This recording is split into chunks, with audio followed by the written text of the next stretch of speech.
Ciso. Oh, it's fabulous! A strike to get you up off your seats.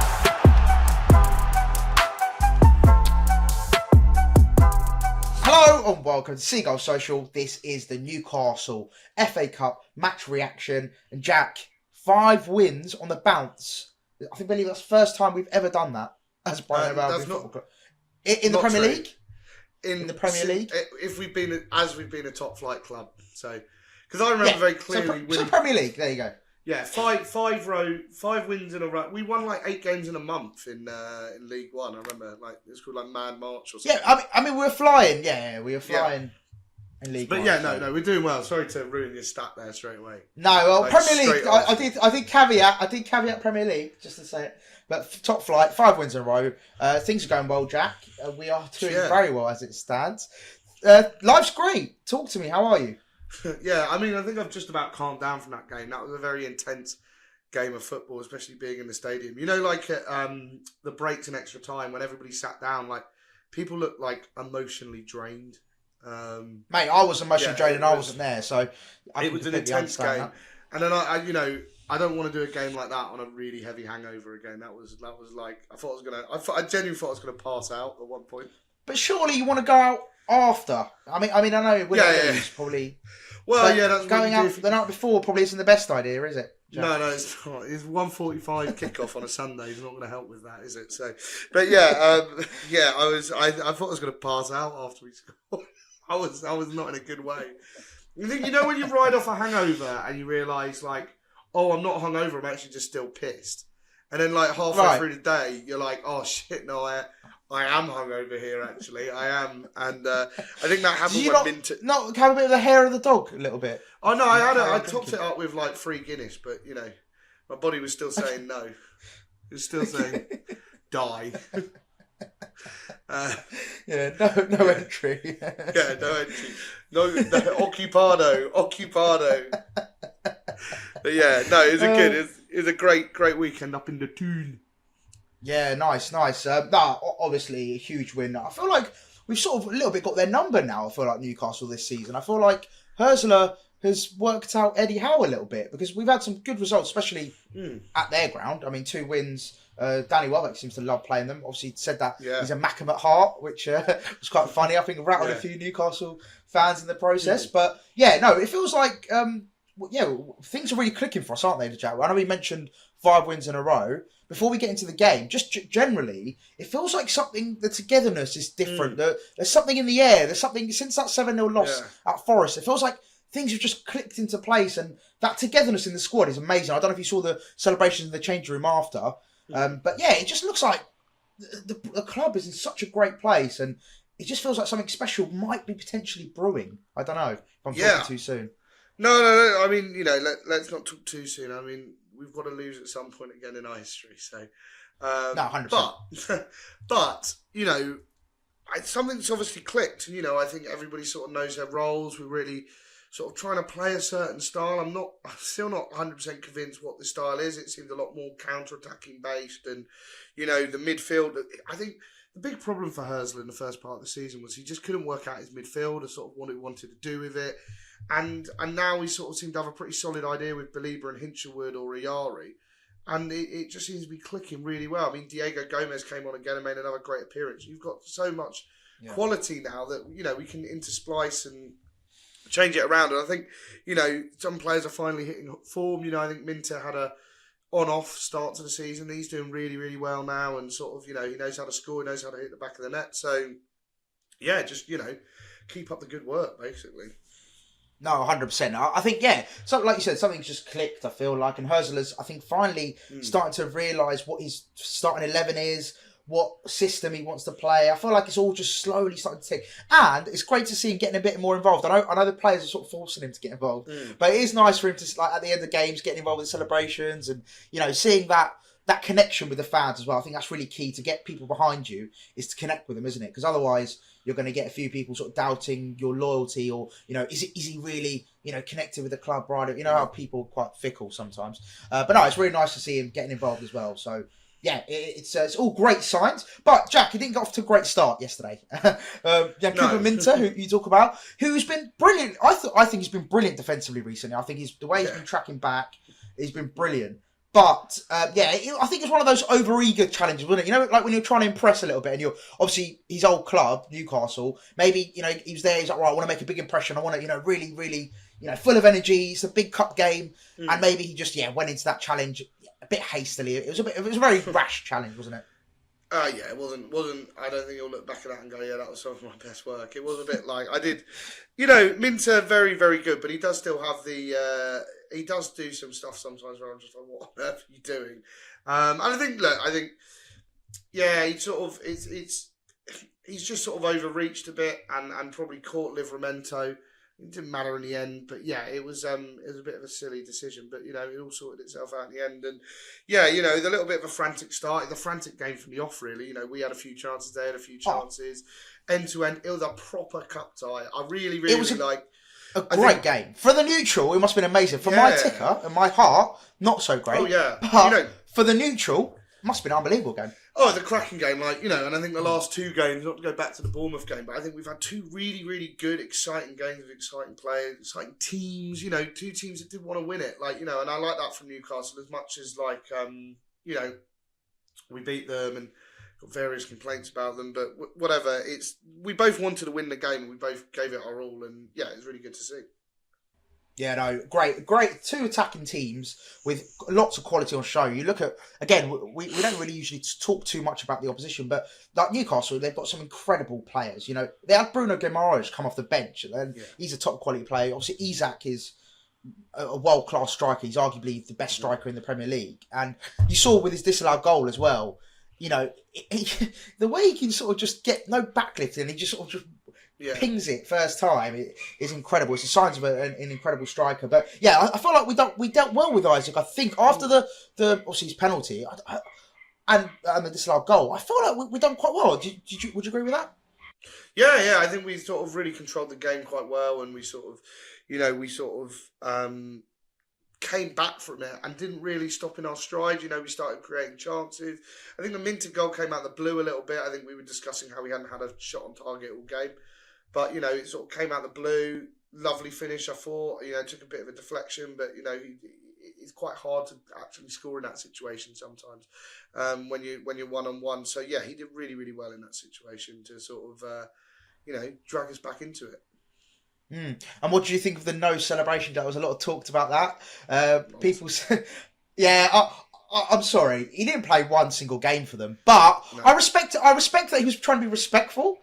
But at the end of the day, you didn't play for them, did you? Let's be real. I don't even think.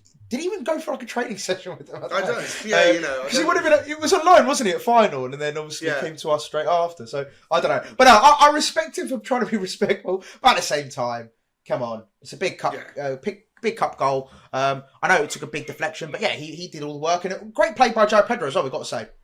Yeah, really good ball, sort of crafted around the outside, and I thought Pedro actually had a really good game considering that he seemed to die halfway through.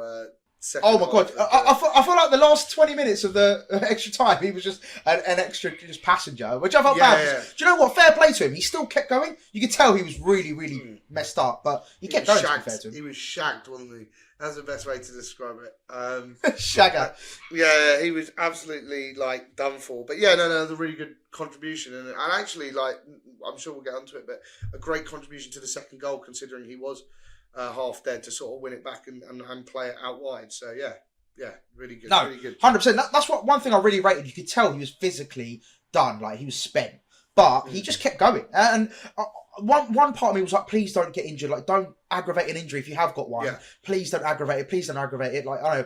Play with 9 men. I know it sounds a bit mental, but I was thinking about the long term. If he gets injured, we're screwed going forward, because if Welbeck gets injured again, then things are not looking good for us up top. But no, fair play to him. He just kept going, and like you said, he done really well, especially for the Welbeck winner as well. For the second goal. Sorry, and what was I going to say? In the game itself, so 1-1. It looked pretty good for us. I felt like we controlled parts of the game, but then also Newcastle looked like they were having their moments. Right, where do you think the turning point was, Jack, for you? Was it a red card? The red card I didn't think changed too much. We did then make some really, really good chances. I mean, it's completely brainless from Anthony Gordon. I don't even know why they're trying to appeal it. Like, there's no insane. I don't see there being a ground for appeal there at all. It's a bit of a weird. As soon as it happened, I was like, "That's a red card." I literally saw it, and I'm so happy the ref saw it because I think if it'd gone to VAR, there might be, I don't know, a slight potential chance they might have not given it if he hadn't given the on-field decision. Because I saw some people saying, "Oh, it was just." It was an overreaction. I was like, what are you talking about? He's literally gone two-handed into the face of Van Heck. Like, there's no grounds. Like, how they're going to appeal that and get away with that, I'll be so surprised. Yeah, no, I don't think they'll have a successful appeal, so a bit of a weird sort of narrative from Eddie Howe there. But, yeah, they did really well, and we sort of changed it. We made some chances, then, of course, Lamptey got sent off, which didn't make the game easier. Yes. I felt like he was a little bit unlucky with the red card there. Like, I think... it's a challenge. He's gone for the ball. Maybe he just didn't need to go in for that challenge. I did feel like the ref was a bit yellow card happy and then wasn't all of a sudden. Like, with all respect to, like, Jan-Paul Van Hecker and stuff, I think he probably should have been sent off for that bizarre challenge he made where he dived in with his head. And Fabian Schär seemed to be escaping a booking repeatedly, which was really, really annoying. I think I called the referee a bald twat, which gave some quite puzzled looks from some other parts of the stand. Yeah, it's like the Spider-Man meme. yeah. Pointing at each other, yeah. So, it was, Fabian Schär probably should have gone in the book, and I do feel Lamptey was a little bit unlucky, but I don't know why. I just had a feeling he was going to get sent off. I don't know, I saw it. Has he been sent off for us before? He has, hasn't he? So, I was about to say this. So, this season... he hadn't had a yellow card up until the Newcastle game. Because basically, I was doing my bet builder and I was looking at like who I could have as yellow cards, and I looked at Lamptey because I thought, oh, okay, he might be in for a bit of a tough time, especially with the way that Newcastle play. And I looked at his stats and he hadn't had a yellow card all season, and it's like, how has he gone from no yellow cards all season to then being sent off with 2 yellows, ironically? But I think the second one was a little bit harsh, if you want to call it. The first one was, I think, given yellow card. It was a bad challenge or a bad tackle, sort of mistimed even. And then the second one, I don't know. You could argue a bit harsh, but I think basically, I don't know if you remember, but there was a few challenges where he got away with a few. Like there was little niggling tackles. You know those ones where they're like, the refs like, yeah, fine, like come on, let's get things moving. Maybe it was like an accumulation thing where the referee thought, look, I've given you enough chances. You messed up now. But it's annoying, isn't it? Because the fact that they were down to 10, if we'd gone into extra time with 10 versus 11, I think it would have been even easier for us. Yeah. But obviously then with Lamptey getting sent off, and then, that Schär dislike goal, I was like, what are the chances? I was having a waz when that happened. So. What is with you and missing goals? No. But it wasn't counted, was it? So I remember walking back up. And... it was definitely offside. Like, I don't think it was a tight one, but he was definitely offside. It's interesting to sort of see that them sort of use the automatic offsides for the first time. It was quite sort of a strange thing. This is the baffling thing for me with automated offsides. So our decision took a while, maybe 2. I think they said 2.5 minutes it took, and then with regards to who was the game the day before, it was 8 minutes. Bournemouth. The Bournemouth game, versus Wolves. 8 minutes it took. 8 minutes, which is just mental. Whereas you look at La Liga, for example, and they literally take 30 seconds, if that.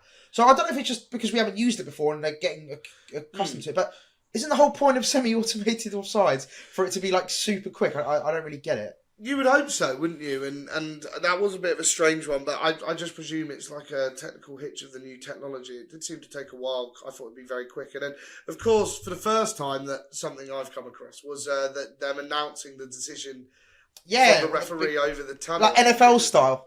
Yeah, I didn't really hear it. I thought it was somebody like they're making an announcement over the stadium that someone's car was blocking someone in for like the registration plate or something. So, it was a bit odd, but I was pretty. Can Mr. Jack Stevenson come to collect his car jacket? registration X, Y, whatever, blocking in the team coach. But no, it's interesting like new use of technology. I don't think it's a bad thing. It's not something that I particularly wanted, but it's also something I don't particularly care about either, that it's it's there, and it's interesting that it's quite as straightforward. I thought it'd be like more like you look at it in the NFL, and it's like the defensive player does this, the defensive player. This was just very quick, like player who scored the goal was offside, no goal, and then like that.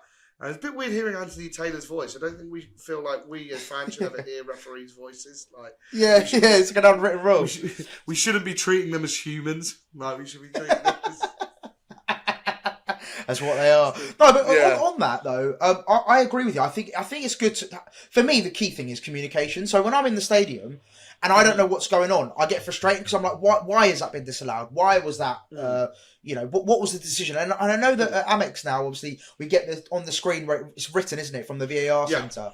And I like that because it keeps me informed, keeps me in the loop. Yeah. And similarly to what you're talking about in terms of the in-stadium announcements, it's great. Again, I think it's great. It's just whether, like, I don't know, I don't like the fact, like that American vibe of, like, everything's over the top and, like, commercialised and, like, whoa. And I'm like, that bit I don't like. So hopefully we can sort of avoid that in a way. Yeah. And sorry to our American listeners, I don't know if I'm offended all your sports there. But it's something I'm not a big fan of. I think, do you know what? I think it's like, I think the way they did it was quite good, where it is just very simply like, player was offside, no goal. Because that's all you want as the explanation. You can be like, player who scored the goal was offside, then everybody can understand that and get on with it, even if it was tight. But I swear we did that anyway. So what's the point of the additional? Yeah, I don't know. Verbal cue. I can see it like for red cards and stuff.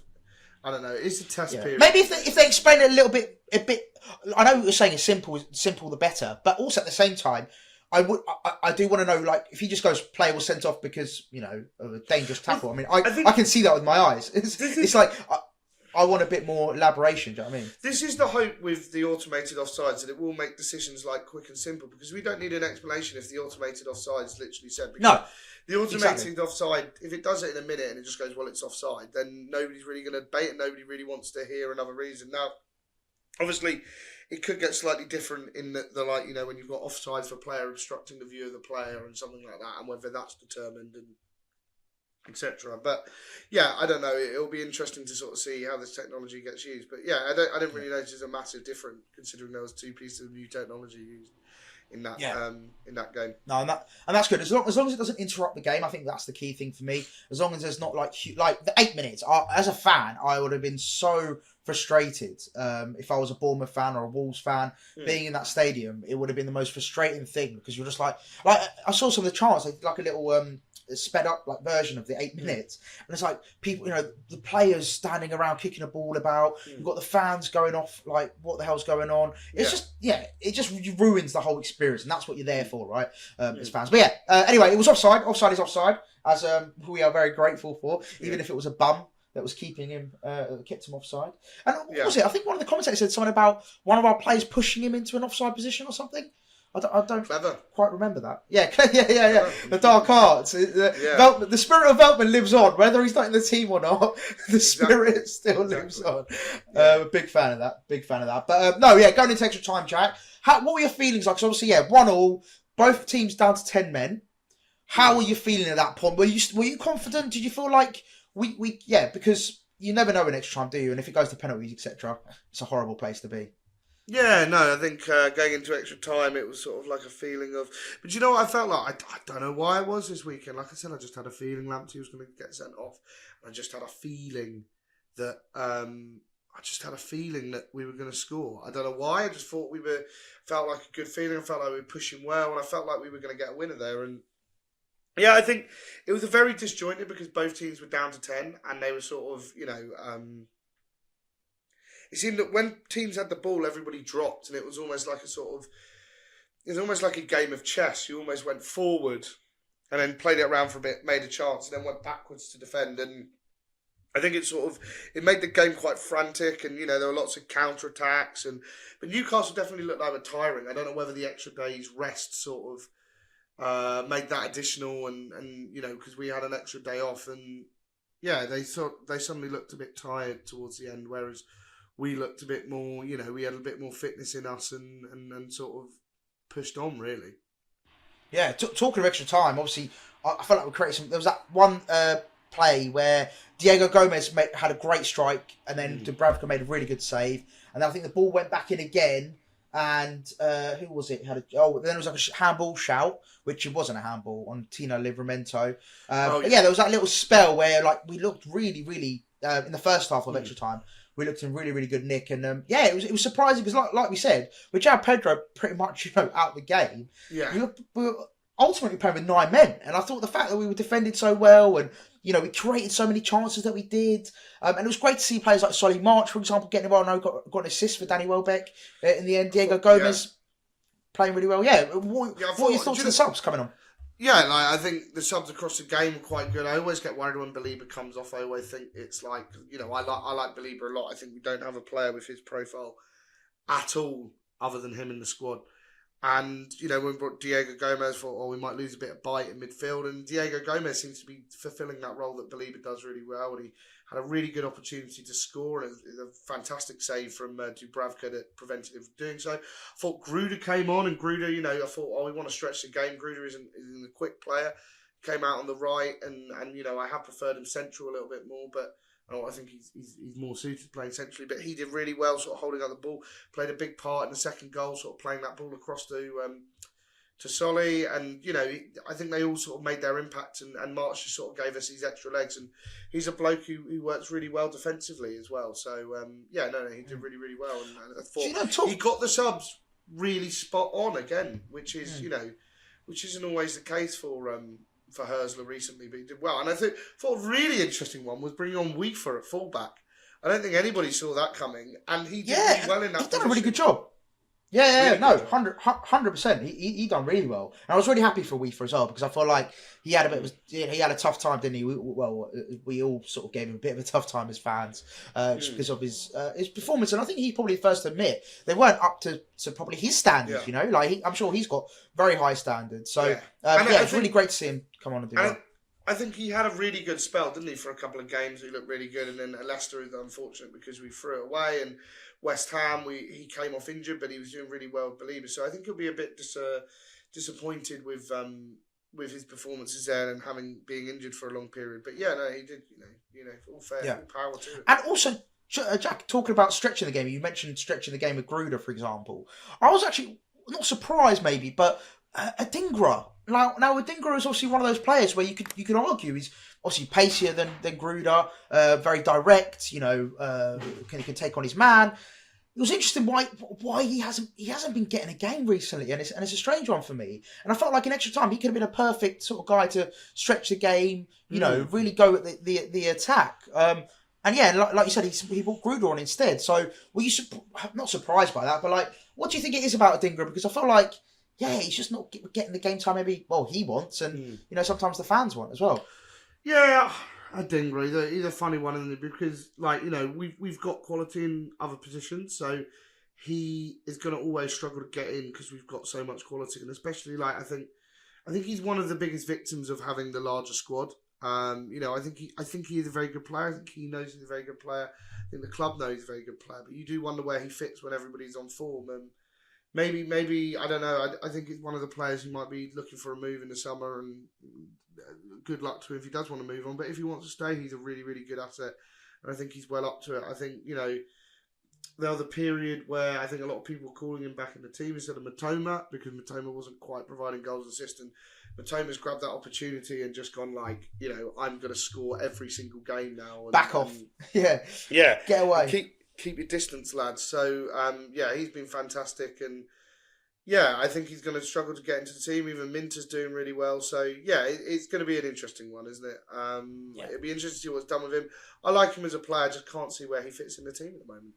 Yeah. And I agree with everything you said. And also, as well, now that I've sort of thought about it, to answer my own question, I suppose it is that defensive aspect. Because I remember at Ipswich, I was really disappointed with his defensive work. I thought he just wasn't tracking back. He wasn't, defensively, he was not doing the things you sort of wanted him to do. And whereas Minter, if he is going to play on the right, which I know he's not his natural position, he's much more on the left. But let's say if Minter was the guy to displace, because Matoma is pretty much untouchable right now. If there's one person going to displace, it's going to be Minter, right?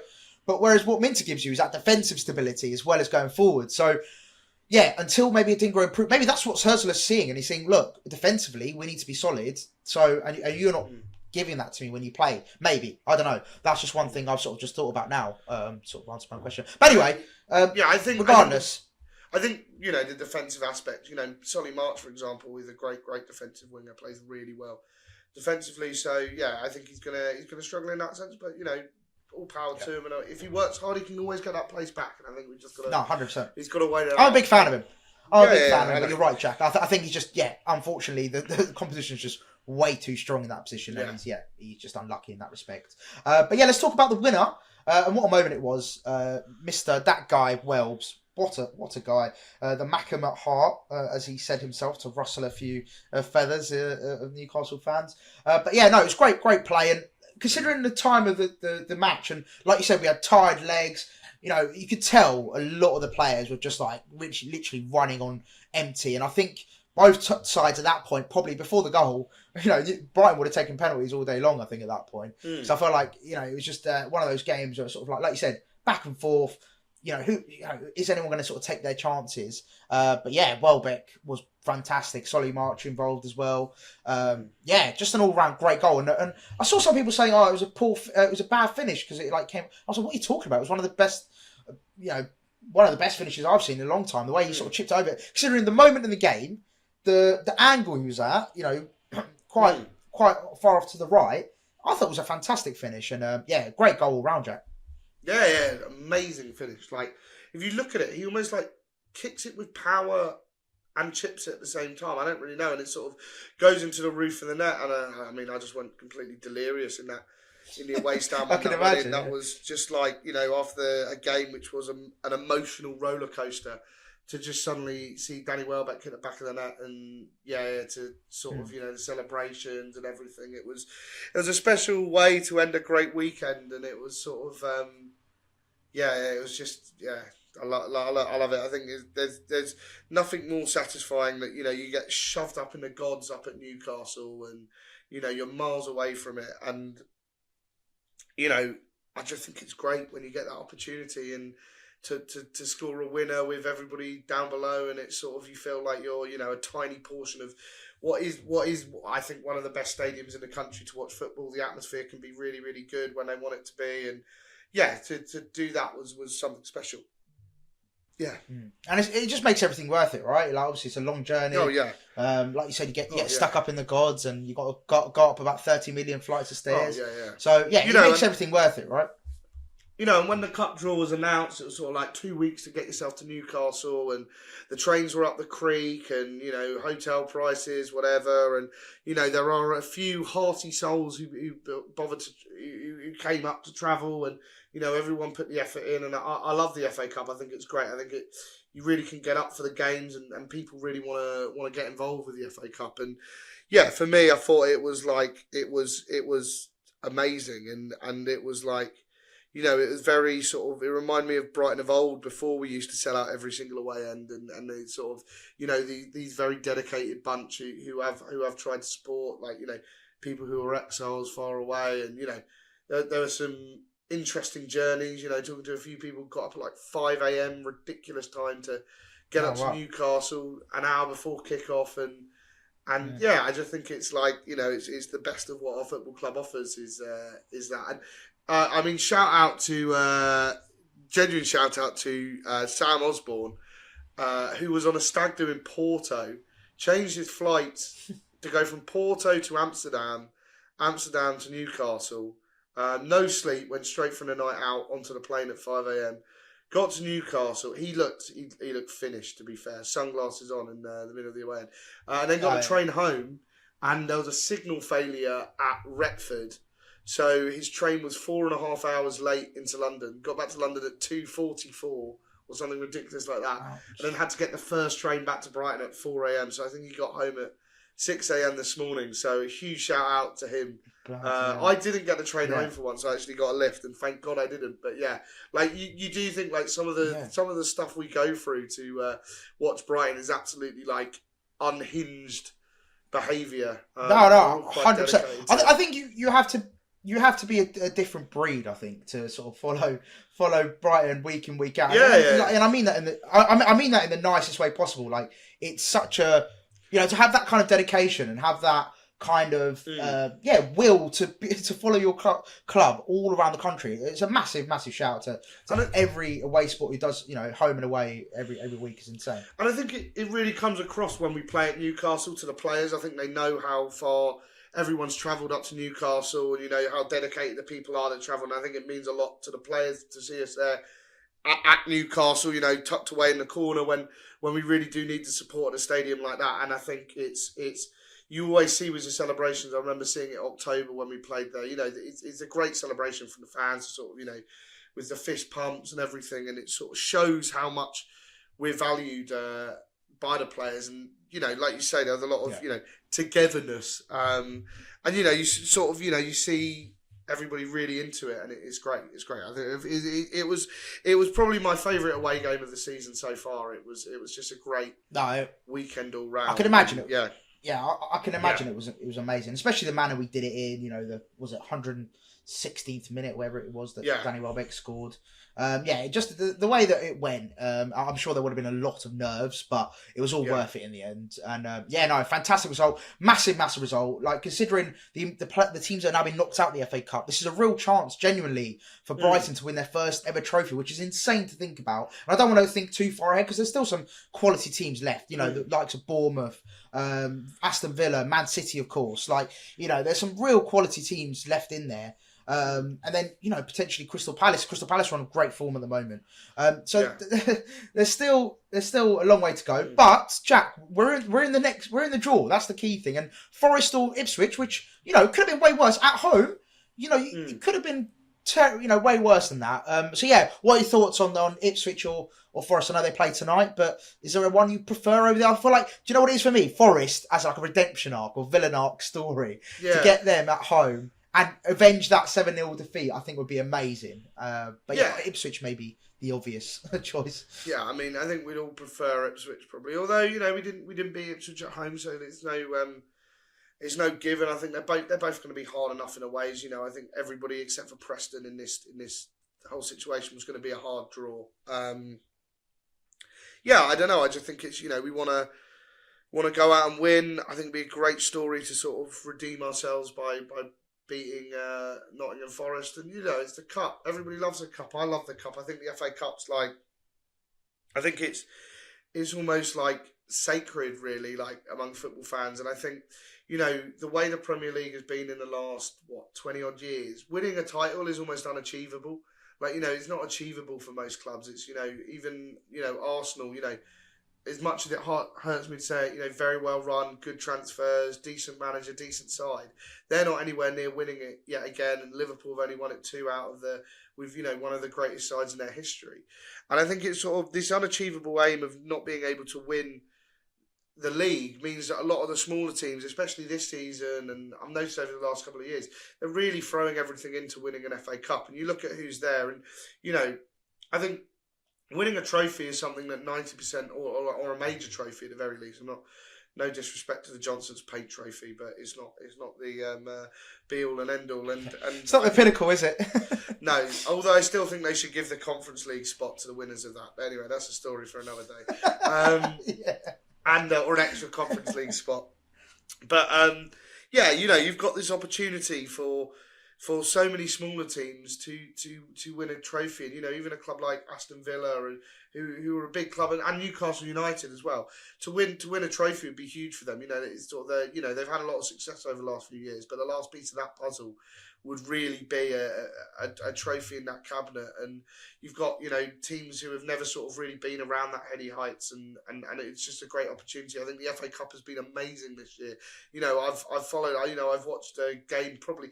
I don't think in every round, but I've watched them in a lot of rounds. Going from places like Burgess Hill Town right at the beginning in replays to watching Whitehall. I think all these teams make it to the final, and I just think it's like the most amazing thing in world football. A couple of other countries have similar. I know France have the Coupe de France, which goes down to all those levels, but I just think there's nothing else quite like it. And I think in the last few years, the last few years we've had like a lot of managers sort of treat the FA Cup with contempt a little bit, with like B teams and second teams. I think it's so good to see too, and this is what it's getting very deep now. But what I was talking to my friends about in the ground, and we're just saying like it's so amazing to see two teams here put out their first 11 for the FA Cup, no changes.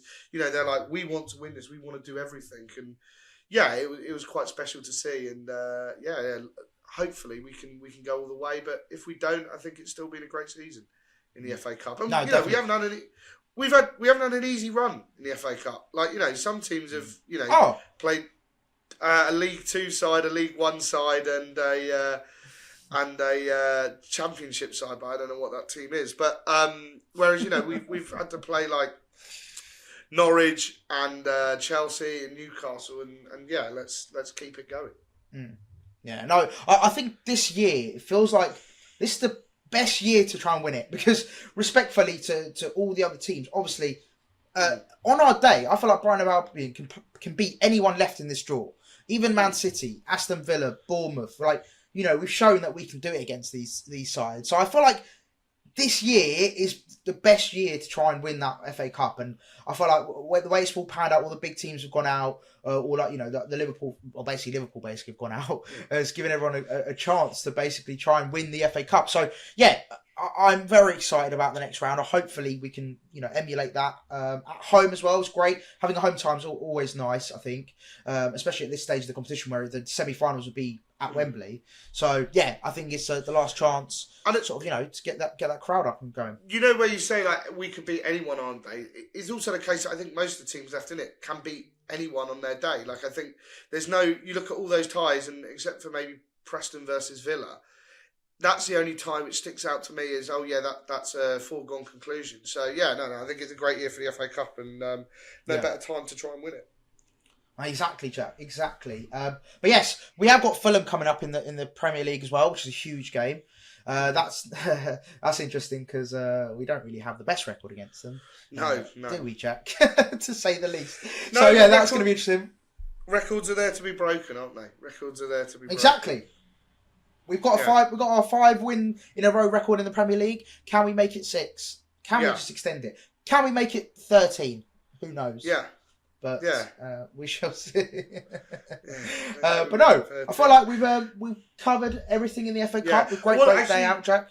I just want a huge shout out. With England games coming up soon, one player who I think should be in the England squad. I thought he played superbly. I think I've not seen a performance on his level.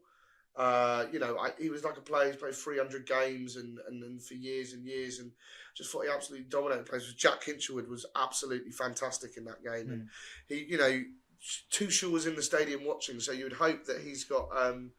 He's certainly looking at Hinshwood as a potential option going into the international break, and he really showed the passion of how much talking about how much the players like it and get it. He showed the sort of passion that a lad who grew up supporting Brighton and watching Brighton shows as well, and I thought it was fantastic. Talking to Hinchwood, Jack, generally, I was actually going to bring this up, and I obviously completely forgot. But now that you mentioned him, I can bring it up. Yeah. I genuinely believe that since he came back in the team, since his injury, we have been so much better. Like, he is, not single-handedly, but I think he's been such a contributing factor to how well we've played. The system, him and Balabu, I think, work really, really well together. I know he played on his own against Forest, but that was not... Ignore that. That is not... Yeah. Well, no, I don't think we should judge him on that, because I think it was a bit of a stitch-up. Like, to play on your own against that, not on the Forest side, the form they were in at the time, it's just... it was a suicide mission. But I feel like since he's come into the team, he has, maybe not single-handedly, but he has been one of the biggest factors for me of how much better we've been. Yeah. So, no, I agree with you 10-fold. He has been sensational since he's come in. And, I would not be surprised if Tuchel, he was a surprise addition to the team. Maybe he had a better chance with Carsley in charge, because I know he liked to, bring up the youth. But, Tuchel maybe not right now. But if he was to be included, as a Brighton fan, I'd be like, I completely get why. I can see Danny Welbeck's getting a lot of England recall chat as well, so it'd be interesting to see if we can. I'm weirdly going to England, Albania, on the Friday night. So I wonder why you chose that game. It'd be great. It'd be great opportunity. Oh, at least you're laughing. Yeah. So the thing is, it's funny because you don't even do that. So yeah, no, exactly. Yeah. And I don't. My mum's No, I know you my don't. mum's watching. No, it'd be great if I could go to that England game and two Brighton players in the squad. Would be really good. But, I wouldn't blame them as well. There's loads of good options in their position. So I don't think they should feel too disheartened if they don't get an England call. I think Welbeck probably hasn't got the biggest future in the England squad. Well, you never know. Players get better with age, and he's aging like a fine wine. So maybe we'll see a 39-year-old Danny Welbeck lead us to World Cup glory in 2032 or something, or whatever, however long away it is. Or Euros glory in 2030, one last hurrah. It'd be great to see Jack get a call up, and I saw his dad in the away end as well. So he really is like it's a big family thing for the Hinshwoods, and I remember watching him when I was a kid, and I'm sure it's great for him. He's flying with York, to be fair. They beat Hartlepool at the weekend nearby. So a good weekend in the North East for the Hinshwood family, to be fair. Yeah, there you go. Win against York and win against Newcastle. So, it's really good to see. Talking of the Hinshwood family, I was at the Forest game, but I was actually sat next to him for the Forest game when Hinshwood scored his header. And it was great to see his reaction. Yeah, in the 2-2 draw at home, it was a great reaction to see him sort of like watching his son score in a Premier League game or in any game must be an incredible feeling. As a proud father, yeah, definitely. I think that's what a lot of us would want in our if our son played football. Yeah, that'd be seen. You know what? Absolutely. Not to make the whole end of this just like the Jack Hinshwood is amazing thing, but having watched him all the way from the under-21s when he first came in, and the name sort of stood out because his dad used to play for us. I think I have seen him play every position more or less for the club.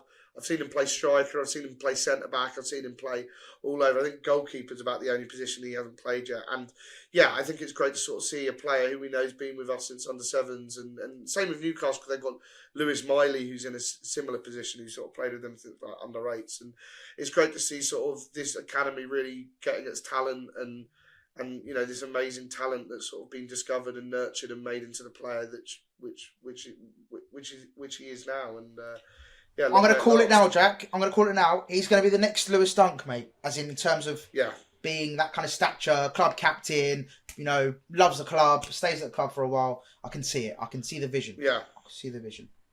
All right, Jack. Definitely. Well, pleasure as always, mate. Pleasure as always. Thank you so much for coming on. Everyone, thank you so much for lasting 43 minutes and 6 seconds with Jack and I, because, yes, we do like to waffle. We do like to talk, but we do love our club, and that's why we're here, all right? So please do like, comment, subscribe. It really does mean a lot. Mm-hmm. And if you're listening on Spotify and Apple, please leave a 5-star review. We really do appreciate it. And we shall hopefully see you. Yeah, sorry about not doing a preview. We were all very busy for the Newcastle game. But we will endeavour to do a Fulham match preview because we've got a little bit of time now. So, hopefully see you then. And Jack, anything to shout us out? Sign off? Nah, shout out to Sam for getting home at 6. Away the lads. That's absolutely ridiculous. Yeah, and shout out to the bloke in Beer Keller in Newcastle who kept on telling everybody to stop standing on the tables over the tannoy. That was quite funny. So whatever. That was completely. I'm so happy you did your job because it's pretty good. And another good one.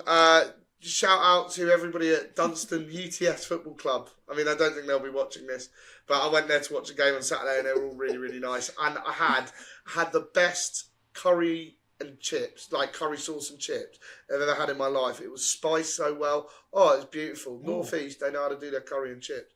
And Gateshead for playing football in a leisure centre. What an odd place to watch football. That's it really. And on that note, peace.